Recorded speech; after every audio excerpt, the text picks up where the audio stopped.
Selamat malam pada saudara-saudara sekalian yang sudah bergabung dalam acara ibadah malam kita, ibadah malam Jumat Fisdak, tapi kami ingin mengundang siapa saja. Anda bisa bergabung melalui Zoom atau juga melalui Facebook live stream ataupun melalui YouTube. Jadi kita akan berbakti seperti biasa. Dan pada malam hari ini kita akan memulaikan juga acara ibadah kita, acara kebaktian kita dengan doa yang akan saya undang adalah orang tua saya sendiri, ayah saya, Pendeta Alex Rantung. Silakan, Pi. Oke, let's pray.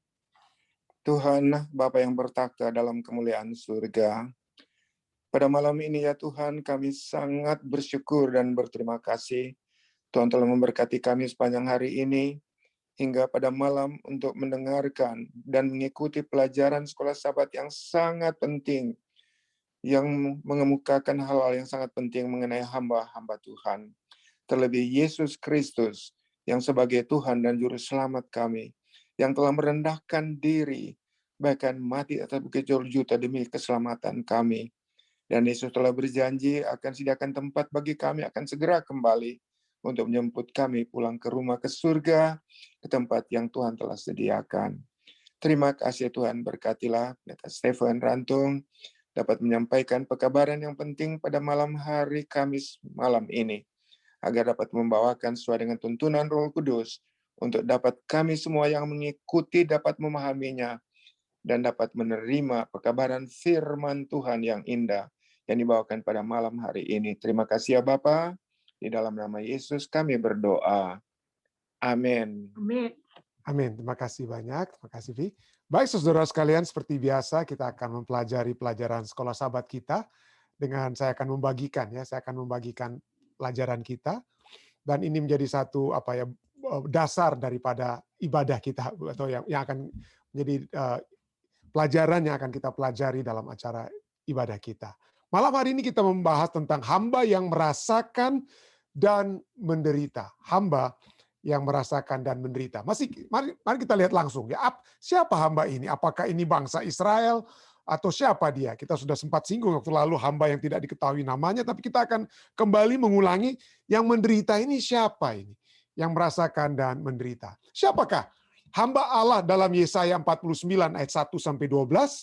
Di sini dikatakan, dengarkanlah aku hai pulau-pulau, perhatikanlah hai bangsa-bangsa jauh. Allah telah memanggil aku sejak dari kandungan, telah menyebut namaku sejak dari perut ibuku. Ia telah membuat mulutku sebagai pedang yang tajam dan membuat aku berlindung dalam naungan tangannya. Ia telah membuat aku menjadi anak panah yang runcing dan menyembunyikan aku dalam tabung panahnya.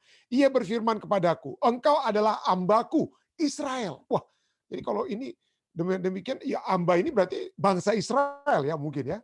Tapi mari kita lihat apakah ini menunjukkan kepada bangsa Israel atau apa ya? Engkau adalah hambaku Israel dan olehmu aku akan menyatakan keagunganku. Tetapi aku berkata, aku telah bersusah-susah dengan percuma dan telah menghabiskan kekuatanku dengan sia-sia dan berguna, namun hakku terjamin pada Allah dan upahku pada Allahku. Jadi hamba ini berkata dia telah susah payah dengan percuma, menghabiskan kekuatannya dengan sia-sia dan seperti seakan-akan tidak berguna. Namun haknya itu tetap dijamin oleh Allah dan upahnya ada pada Allahku. Maka sekarang firman Allah ayat 5. Firman Allah yang membentuk aku sejak dari kandungan untuk menjadi hambanya. Untuk mengembalikan Yakub kepadanya dan supaya Israel dikumpulkan kepadanya. Nah, kalau hamba ini adalah bangsa Israel sendiri, kenapa tugasnya itu adalah mengembalikan Yakub kepada Allah dan supaya Israel dikembalikan kepada Allah. Jadi kalau demikian hamba ini yang walaupun disebut Israel, dia bukan bangsa Israel. Ya, karena tugasnya adalah mengembalikan Yakub kepada Allah dan supaya Israel dikumpulkan kepadanya. Maka aku dipermuliakan di mata Allah dan Allahku menjadi kekuatanku. Firman-Nya. Terlalu sedikit bagimu hanya untuk menjadi hambaku. Untuk menegakkan suku-suku Yakub dan untuk mengembalikan orang-orang Israel yang masih terpelihara. Jadi kalau tugasnya itu hanya untuk menjadi hamba bagi orang-orang Israel atau suku-suku Yakub, maka itu hanya kecil berarti tugasnya. Ya. Tapi apa yang akan dilakukan bagi hamba ini? Tetapi aku akan membuat engkau menjadi terang bagi bangsa-bangsa supaya keselamatan yang daripadaku sampai ke ujung bumi. Jadi dia akan menjadi hamba bukan hanya kepada orang suku-suku Yakub atau suku-suku Israel, tapi juga apa? Kepada seluruh umat manusia. Ya. Apa yang terjadi kemudian ya? Kita bisa lihat. Beginilah firman Allah ayat 7. Penebus Israel Allahnya yang maha kudus, kepada dia yang dihinakan orang, kepada dia yang dijijikkan bangsa-bangsa. Jadi hamba ini akan suatu saat apa dikatakan? Dihina, dijijikkan, ya, di reject, dibuang, dihina oleh bangsa-bangsa kepada hamba penguasa-penguasa. Tapi apa yang terjadi? Walaupun suatu saat pada waktu itu dia akan dihina dan dijijikkan, tapi apa yang terjadi? Ayat 7 katakan, raja-raja akan melihat perbuatanku lalu bangkit memberi hormat dan pembesar-pembesar akan sujud menyembah. Oleh karena Allah yang setia, oleh karena yang maha kuasa Allah Israel yang memilih engkau. Jadi oleh dia keadaannya adalah bahwa dia akan mendapatkan hormat dan pembesar-pembesar akan sujud menyembah. Nah, kalau kita hanya menyembah bangsa Israel, maka itu adalah sebagai boleh dikatakan idolatry, penyembahan berhala. Karena arti daripada penyembahan berhala adalah kita menyembah ciptaan. Bangsa Israel adalah ciptaan, umat-umat Israel, suku-suku Yakub adalah ciptaan. Kita tidak boleh menyembah mereka. Jadi kalau kita memberi hormat dan sujud menyembah kepada hamba Allah ini, maka dia bukanlah ciptaan, tetapi dia harusnya juga adalah pencipta kita. Jadi kita sudah dapat ide sedikit ya, siapa dia. Ya. Ayat 8, beginilah firman Allah. Pada waktu aku berkenan, aku akan menjawab engkau. Pada hari aku menyelamatkan, aku akan menolong engkau. Jadi hamba ini akan apa? Dijawab oleh Allah, ditolong oleh Allah. Menandakan kedekatannya dengan Allah. Aku telah membentuk dan memberi engkau menjadi perjanjian bagi umat manusia. Untuk membangunkan bumi kembali. Untuk membagi-bagikan tanah pusaka yang sudah sunyi senyap. Oleh sebab ditawan bangsa Israel ini ke Babel ya. Untuk mengatakan kepada orang-orang yang terkurung, keluarlah. Kepada orang-orang yang ada di dalam gelap, tampillah. Masuk ke dalam terang. Ayat 11 dan 12. Di sepanjang ayat 9 sampai 12 ya. Di sepanjang jalan mereka seperti domba yang tidak pernah kekurangan rumput dan segala bukit gundul pun tersedia rumput bagi mereka. Mereka tidak menjadi lapar atau haus. Angin dan terik matahari tidak akan menimpa mereka sebab penyayang mereka akan memimpin mereka dan akan menuntun mereka ke dalam kedekat sumber-sumber air. Aku akan membuat segala gunungku menjadi jalan dan segala jalan rayaku akan kuratakan. Lihat, ada orang-orang datang dari jauh, ada dari utara dan dari barat dan ada dari tanah Sinim. Jadi pelajaran sekolah sahabat kita kemudian katakan, Allah memanggil dan memberinya nama sebelum ia lahir. Ya. Membuat mulutnya seperti pedang dan Allah akan dimuliakan di dalam kehidupannya. Allah menggunakan hamba tersebut untuk membawa bangsa Israel kembali kepadanya, menjadi terang keselamatan bagi seluruh dunia, menjadi sebuah perjanjian dan membebaskan tawanan. Ada banyak tumpang tindih ya, hal-hal yang berkait di antara gambaran yang diberikan di Yesaya 49 yang kita sudah baca sedikit tadi dan yang diberikan di dalam Yesaya pasal 42 di mana kita mengenali bahwa hamba yang dimaksudkan tidak lain adalah Mesias. Perjanjian baru menemukan ciri hamba itu dalam Yesus Kristus pada kedua kedatangannya. Ayat-ayatnya Matius 1, Yohanes 8, 9, ya, 17, dan Wahyu 1, Wahyu 2, Wahyu 19, ayat 15. Jika hamba ini adalah Mesias, mengapa Allah memanggil dia Israel? Nah itu pertanyaannya. Tadi saya sudah berikan tanda merah. Kenapa dia namanya itu dipanggil apa? Israel. Sebelumnya, kita menemukan bahwa pada bagian buku Yesaya ini, hamba Allah atau Israel Yakub merujuk pada bangsa itu sendiri. Ya, bangsa Israel, keturunan Yakub, suku-suku Yakub itu dapat disebut juga sebagai hamba apa? Hamba Allah. Namun di sini, nama Israel tanpa referensi atau tanpa paralel dengan Yakub, dengan jelas diterapkan kepada hamba secara perorangan, bukan secara grup, bukan secara bangsa, tapi kepada perorangan, kepada seseorang yang mengembalikan bangsa Israel kepada Allah. Yesaya 49 ayat 5. Hamba secara perseorangan ini telah menjadi perwujudan yang ideal atau yang mewakili bangsa itu, di mana kegagalan mereka telah menyebabkan penggunaan nama Israel menjadi kompromi. Ya. Nama Israel itu telah dikompromikan oleh sebab kegagalan bangsa Israel. Tapi kegagalan itu akan dibalikan atau disempurnakan oleh hamba yang perorangan ini. Unsur baru apa yang terlihat di dalam Yesaya 49 ayat 4 dan 7? Unsur apa yang dapat dilihat? Disinilah yang barunya itu adalah Disinilah untuk pertama kali diperkenalkan kesulitan, ya, kesulitan atau kesukaran yang ada dalam tugas pelayanan hamba itu. Hamba itu meratap, aku telah bersusah-susah dengan percuma dan telah menghabiskan kekuatanku dengan sia-sia dan tidak berguna. Yesaya 49 ayat 40. Ini adalah sebuah gagasan yang bergema dalam Daniel 9 ayat 26. Saat Daniel memberikan nubuatan tentang apa dia yang akan memberikan perjanjian kepada banyak orang, Daniel 9 ayat 27. Tapi dalam ayat 26 Daniel katakan akan disingkirkan seorang yang telah diurapi, padahal tidak ada salahnya apa-apa. Ya. Jadi akan menderita, hamba yang akan menderita. Tapi walaupun dia akan menderita, nanti pelajaran minggu depan kita akan melihat lebih lanjut tentang the suffering servant ini ya, hamba yang menderita. Minggu depan kita akan selidiki lebih lanjut ya. Tetapi ia berpegang pada iman. Ayat yang berikutnya bagian B. Namun hakku terjamin pada Allah dan upahku pada Allah. Walaupun ia ditolak oleh manusia. Walaupun pada saat ia disalib banyak murid-muridnya sekalipun lari semua bersembunyi. Orang-orang mungkin yang sudah disembuhkan ya, disembuhkan dan telah menerima ajarannya, menerima makanan yang ia berikan pada saat dia melipat gandakan roti dan ikan, tapi mereka telah tolak dia. Orang tolak dia. Tetapi bagi dia, hakku terjamin pada Allah dan upahku pada Allahku. Yesaya 49 ayat 4. Seorang penulis komentator Alkitab yang bernama Alec Motyer, dia katakan, demikianlah Yesaya melihat seorang hamba dengan sifat alami manusia yang nyata. Dicobai sama seperti kita dicobai dan telah membuktikan dirinya sebagai dia yang memimpin kita dalam iman dan membawa iman itu kepada kesempurnaan. Iman yang nyata dan sifatnya pribadi yang dapat tetap berkata Allahku. Ya, iman yang tetap berkata Allahku meskipun tidak ada lagi yang tampaknya berguna. Walaupun putus asa, walaupun mendapatkan penderitaan, masalah-masalah kehidupan, tapi masih dapat berkata Allahku.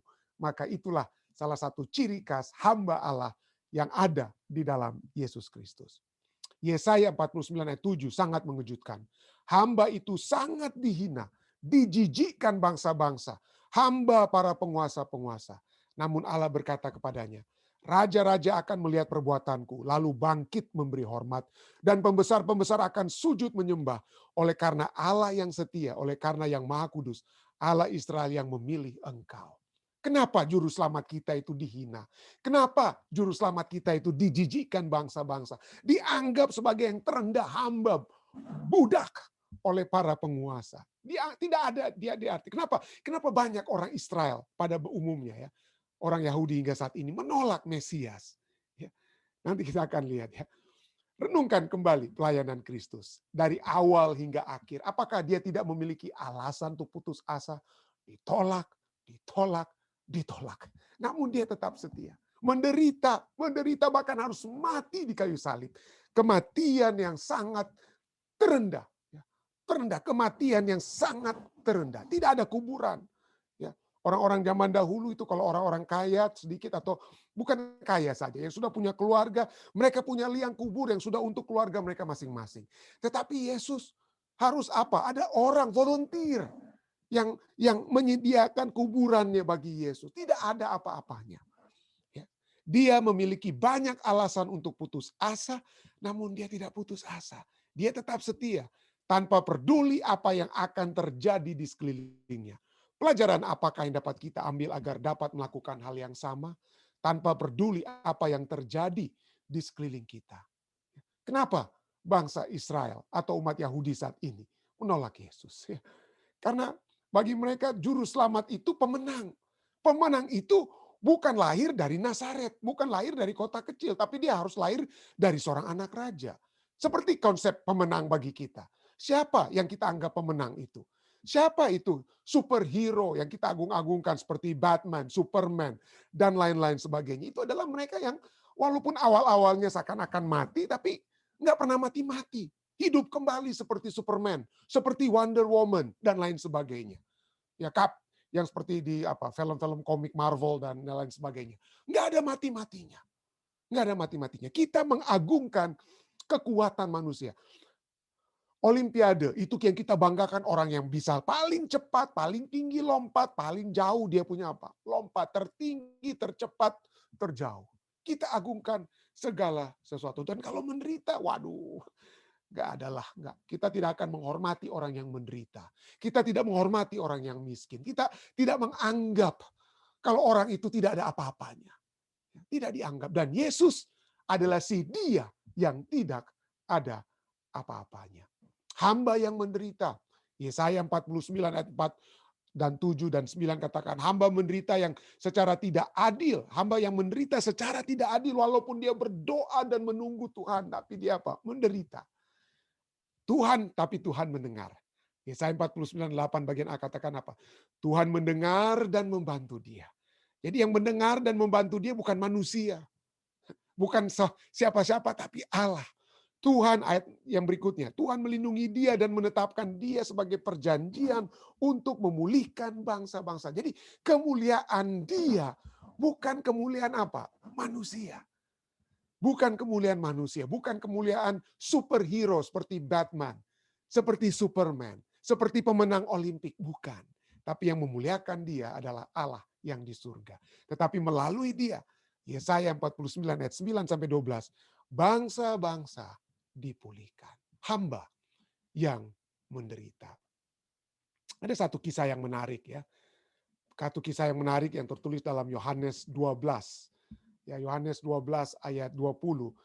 Yohanes 12 ayat 20 dan 23 ya. Ini minggu menjelang kematian Yesus, setelah dia menyembuhkan Lazarus, begitu banyak orang-orang yang terkagum-kagum ya. Dan salah seorang yang terkagum-kagum juga, kelompok orang mungkin ya, adalah orang-orang Yunani. Ada orang-orang Yunani yang dapat datang untuk beribadah pada hari raya itu, karena hari raya apa ya, hari raya Grafirat ya, saat itu ya.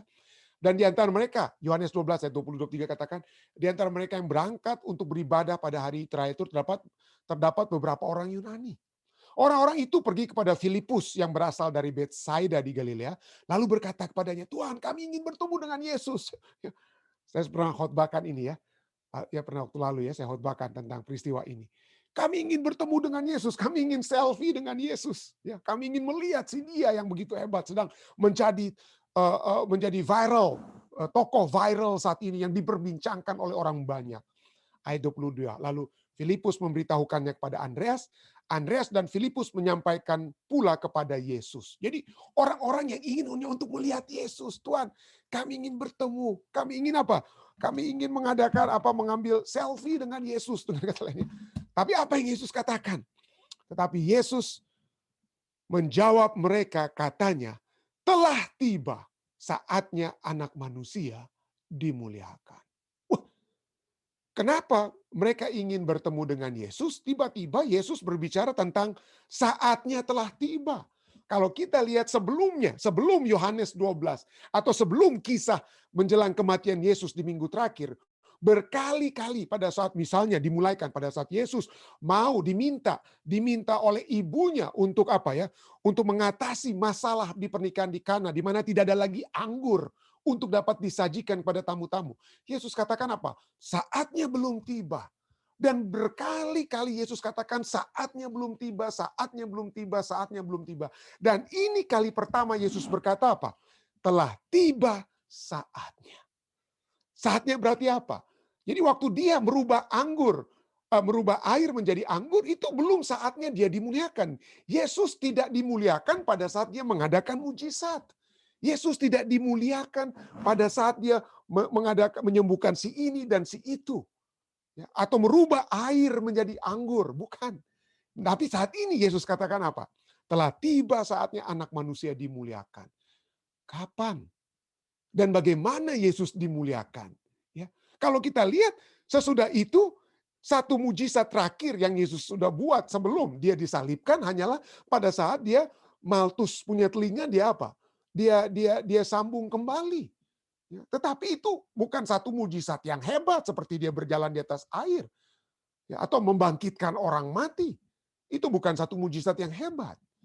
Tapi jadi kapan dia dimuliakan? Lalu Yesus memberikan keterangan selanjutnya tentang bagaimana kemuliaan itu telah tiba bagi Yesus. Ayat berikutnya. Kita sudah baca sampai ayat 23 tadi ya.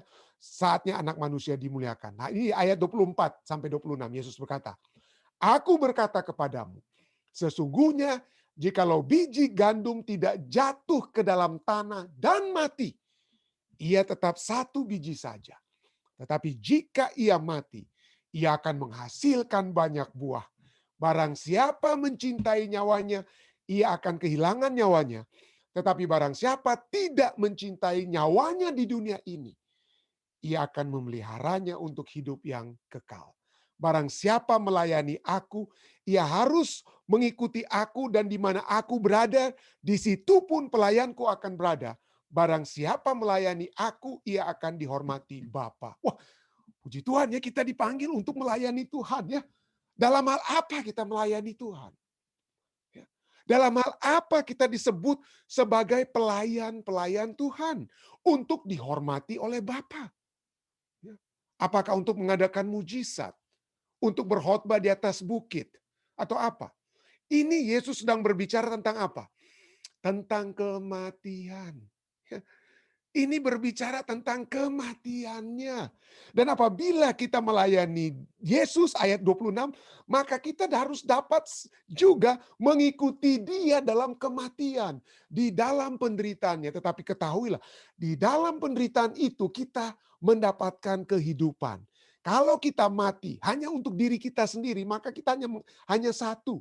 Tetapi kalau kita mati di dalam Kristus, maka kita akan menghasilkan banyak buah. Seperti biji gandum itu ya. Biji gandum itu Anda ambil, Anda keringkan, lalu pada saat kemudian setelah kering sudah mati, seakan-akan sudah mati, lalu Anda apa? Anda sebarkan di ladang kembali, maka dari biji yang sudah mati itu, dari satu biji dia akan membentuk berbanyak sekali apa? Butir-butir gandum kemudian yang akan terjadi. Jadi kita harus mati agar dapat apa? Berbuah. Jadi melayani Yesus itu adalah dapat melayani dia sampai ke dalam penderitaannya, sampai kepada kematian. Tapi pada saat kita melayani dia seperti mengalami penderitaannya dia, maka kita akan apa? Dihormati Bapa. Barang siapa mencintai nyawanya, ia akan kehilangan nyawanya. Tapi barang siapa tidak mencintai nyawanya di dunia ini, artinya rela berkorban seperti Yesus yang rela berkorban. Ya, berkorban untuk apa ya? Untuk berani kehilangan muka untuk minta maaf. Berani melayani orang lain. Walaupun kita seringkali menganggap, oh enak sekali kalau saya yang dilayani, kalau saya jadi pemimpin ini atau pemimpin itu. Tidak. Kalau kita walaupun kita melayani di Pulau Alor ataupun di ujung-ujung dunia ataupun di mana saja tempat-tempat yang banyak hamba-hamba Tuhan seakan-akan alergi untuk pergi ke tempat tersebut.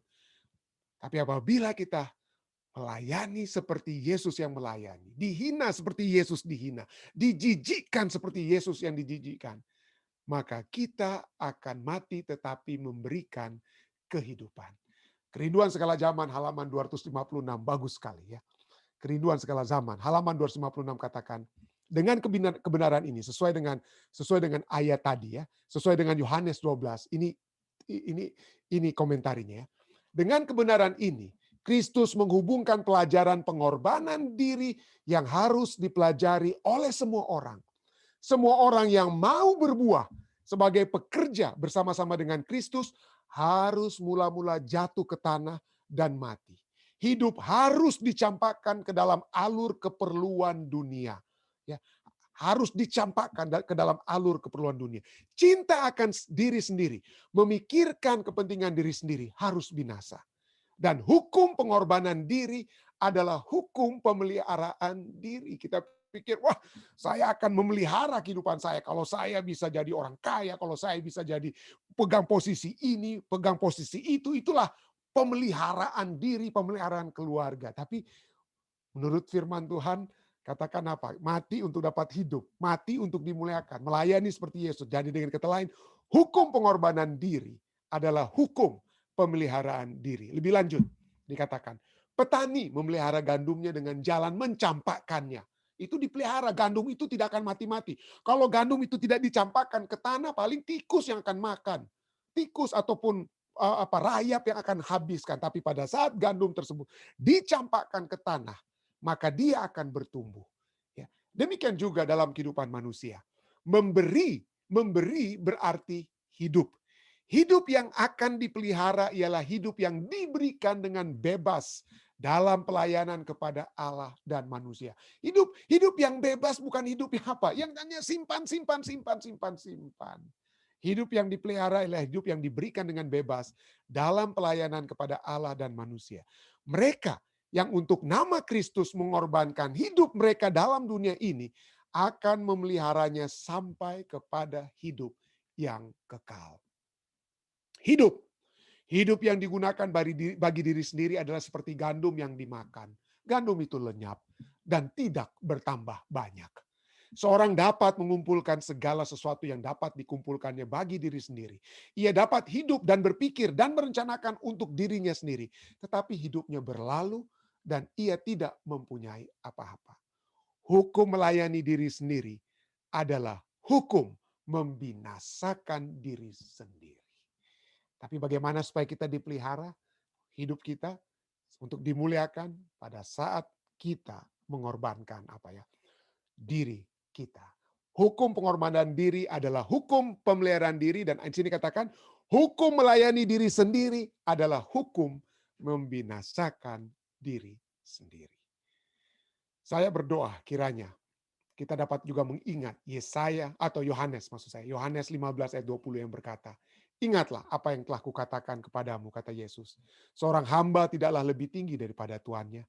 Jikalau mereka telah menganiaya aku, mereka juga akan menganiaya kamu. Jikalau mereka telah menuruti firman-Ku, mereka juga akan menuruti perkataanmu. Jika saudara dan saya, kita menderita oleh sebab kebenaran, kita menderita oleh sebab kita mempertahankan kebenaran, kita tidak akan menyia-nyiakan amaran Tuhan. Kita menuruti kehendak Tuhan untuk misalnya menyucikan hari Sabat. Dan itu menyebabkan kita menderita. Jangan khawatir. Kemuliaan, kekuatan akan selalu menemani kita seperti Yesus yang memperoleh kekuatan dan memperoleh kemuliaan dari surga. Saya bawa ini dalam nama Yesus. Amin. Baik, saudara sekalian, ada mungkin tambahan-tambahan. Saudara-saudara yang melalui Zoom sudah berbakti bersama-sama yang dapat saya lihat, silakan. Ada tangan-tangan yang dapat diangkat sehubungan dengan pembahasan pada malam hari ini. Ada kira-kira? Jika sedang dipikirkan, bagaimana melalui live stream, Dek? Nggak ada tambahan, Pendeta. Sorry, saya punya sound lagi hilang. Ya, silakan, Dek. Oh, nggak ada tambahan, Pendeta, dari live stream. Bagaimana? Om Rain, ada mungkin tambahan jika ada, Om? Silakan. Tidak ada. Oke, baik saudara sekalian. Jika tidak ada, apa kita mungkin masuk saja ke bagian kedua? Ke bagian kedua, yaitu bagian kita doa bersama kita. Baik, silakan ada jika mungkin pokok-pokok doa yang dapat dibawakan, silakan. Ada kira-kira? Yang melalui Zoom yang dapat disampaikan?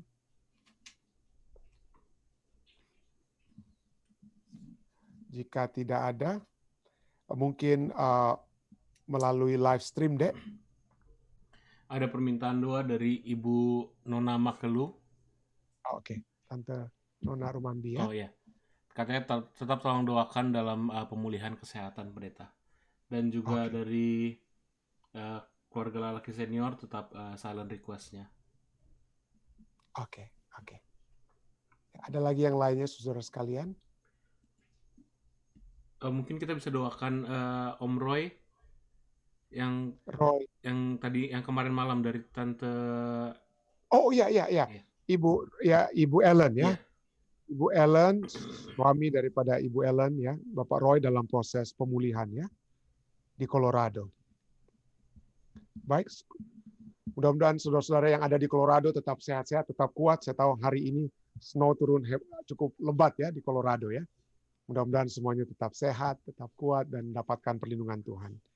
Baik, ada lagi yang lainnya? Lalu ini ada dari Yeti Eti pendeta dari Manado, katanya tolong doakan orang tua dan kakak saya dalam perjalanan dari Manado katanya.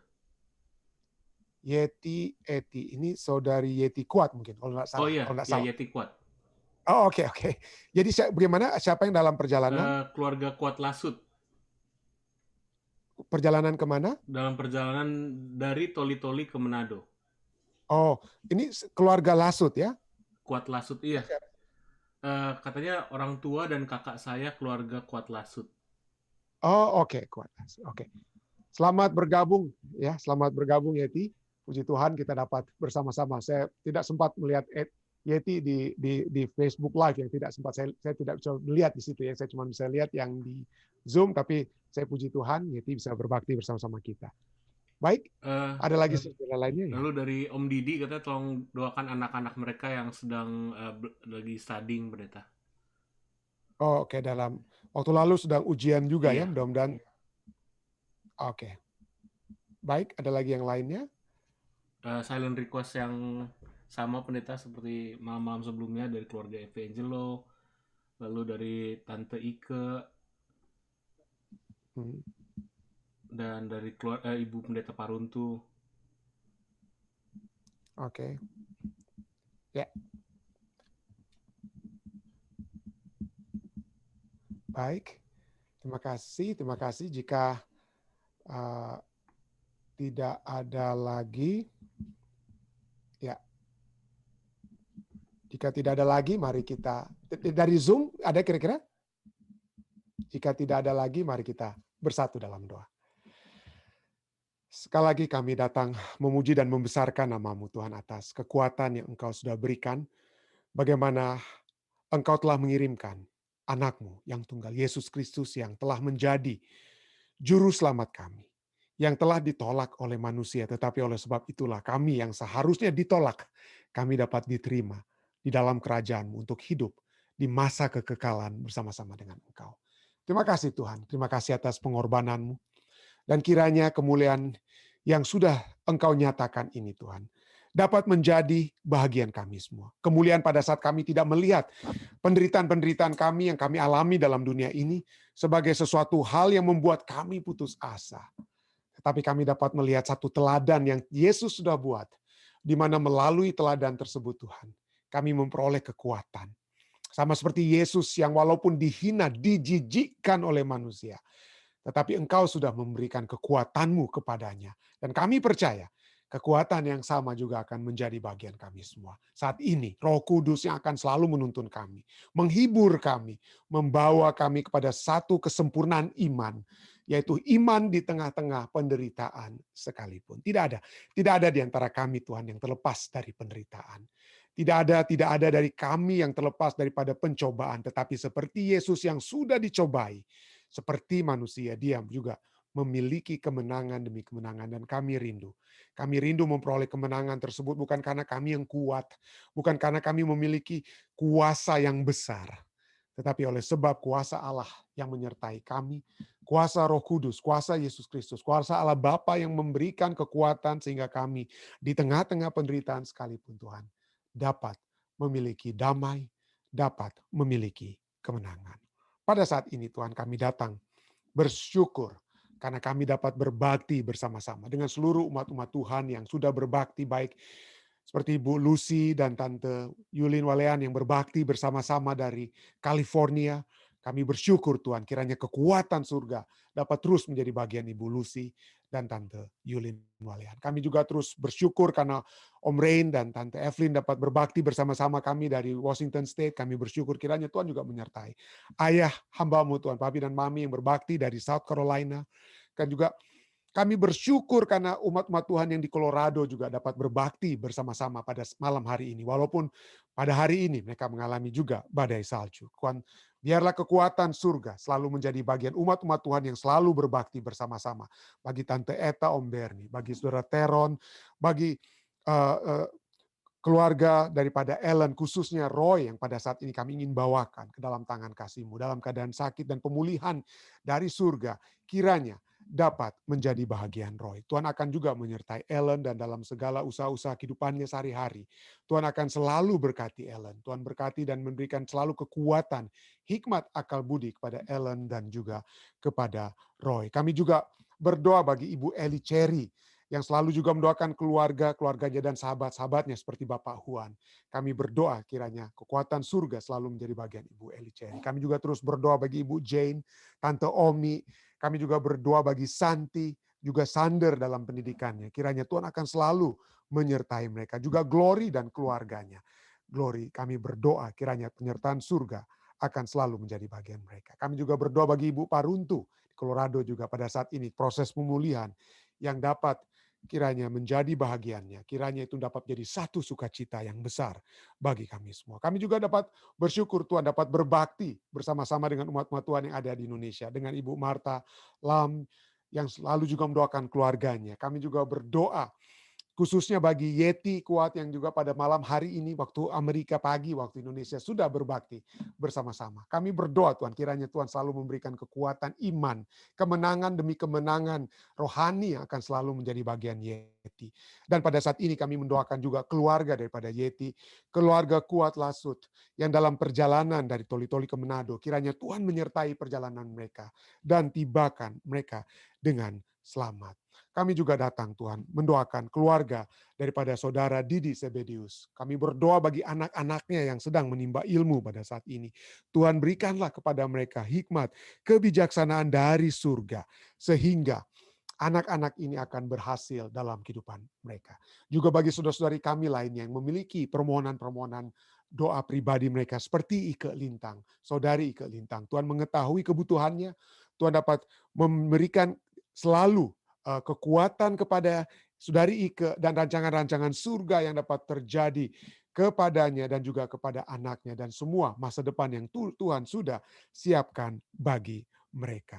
Kami juga berdoa Tuhan bagi permohonan doa umat-umat Tuhan lainnya, bagi Om Yan dan Tante Sin yang selalu ingin kami bawakan dalam doa keluarga mereka. Bagi Eti yang selalu mendoakan keluarga besar Sumanti yang ada di Washington State, yang ada di California, kakak-kakak dari saudara Eti yang ada juga di Indonesia, dan keluarga mereka juga kami ingin doakan Vivian dan Marcos Tuhan, dan semua rencana Tuhan yang dapat terjadi kepada Vivian, kepada Marcos, dan juga yang dapat terjadi kepada Eti. Kiranya itu dapat terjadi sesuai dengan kehendak-Mu. Kami juga berdoa bagi permohonan doa daripada saudari Gladys Lasut Tuhan. Tuhan mengetahui kerinduan ataupun berkat-berkat yang pasti yang dapat menjadi bagian saudari Gladys. Kiranya itu Tuhan dapat menjadi bagiannya. Kami juga ingin mendoakan secara khusus pada malam hari ini keluarga daripada saudari Evi dan Angel Marero Tumanung Tuhan. Kami ingin berdoa bagi mereka dengan segala kebutuhan kehidupan mereka, tantangan kehidupan mereka. Tuhan, dengarkanlah permohonan mereka. Dan berikanlah selalu jalan keluar yang tepat, yang sesuai dengan kehendak-Mu Tuhan, yang akan memberikan selalu kebahagiaan sukacita surgawi bagi Evi dan Angel dan juga orang tua mereka yang ada di Cuba ataupun juga yang ada di Indonesia. Dan pada malam hari ini juga Tuhan, hamba-Mu ingin berdoa bagi saudari Daisy Cici Welong Tuhan. Kami berdoa kiranya Tuhan akan memberikan berkat-berkat surga yang berlimpah. Tuhan akan memberikan kesehatan kepadanya. Berkat-berkat di mana dia dapat terus melaksanakan pekerjaannya. Sehingga dia dapat bukan hanya menerima berkat dari Engkau Tuhan, tapi dapat menyalurkan berkat. Bukan hanya bagi Jonathan yang sedang menimba pendidikan di Indonesia, tapi bagi seluruh keluarga dan semua yang dapat dijangkau oleh saudari Daisy Welong Tuhan. Terima kasih Tuhan. Kami juga percaya Tuhan akan mendengarkan permohonan-permohonan doa umat-umat Tuhan yang mendoakan keluarga-keluarga mereka. Kami ingin berdoa bersama-sama dengan Ibu Erna. Kami ingin berdoa bersama-sama dengan Ibu Abutan bagi keluarga mereka yang ada di mana saja. Dan khususnya pada malam hari ini kami ingin berdoa bagi Tante Nona. Yang bukan hanya ingin mendoakan kesehatan Tante sendiri, tapi juga saudari Lili, anaknya, putrinya pada saat ini. Kami berdoa Tuhan kiranya kesehatan dari surga akan menjadi bagian Tante Nona Mami Tuhan dan juga Lili. Kami berdoa juga bagi kesembuhan yang dapat menjadi bagian umat-umat Tuhan lainnya. Kami ingin berdoa bagi saudari Paula Paruntu. Kami ingin berdoa bagi saudari Christine. Kami ingin berdoa bagi ayah saudari Christine, Pendeta Silitonga Tuhan. Kami juga ingin terus berdoa bagi Bapak Alden Sihotang, Johan Tamuun, dan saudara-saudari kami lainnya. Mungkin hamba tidak bisa sempat lagi sebutkan satu persatu, tapi kami percaya Tuhan, Engkau akan memberikan kekuatan. Engkau akan memberikan jawaban tadi terhadap semua permohonan-permohonan kami. Karena semua permohonan kami Tuhan telah kami bawa, telah kami mintakan. Hanyalah di dalam nama Yesus Kristus yang adalah Tuhan dan Juru Selamat penebus kami. Amin. Sekali lagi saudara sekalian, terima kasih atas kebersamaan kita pada malam hari ini. Sampai bertemu kembali besok malam di waktu yang sama. Tuhan menyertai kita. Stay safe, stay healthy. Tuhan memberkati kita semua. Bersama-sama dengan kami di Jemaat Fisdak, pelajaran Sekolah Sabat yang untuk kita baca. Malam hari waktu Amerika, pagi hari waktu Indonesia, kita akan masuk kepada bagian yang kedua. Ya, ada hal-hal yang dapat kita doakan bersama. Silakan.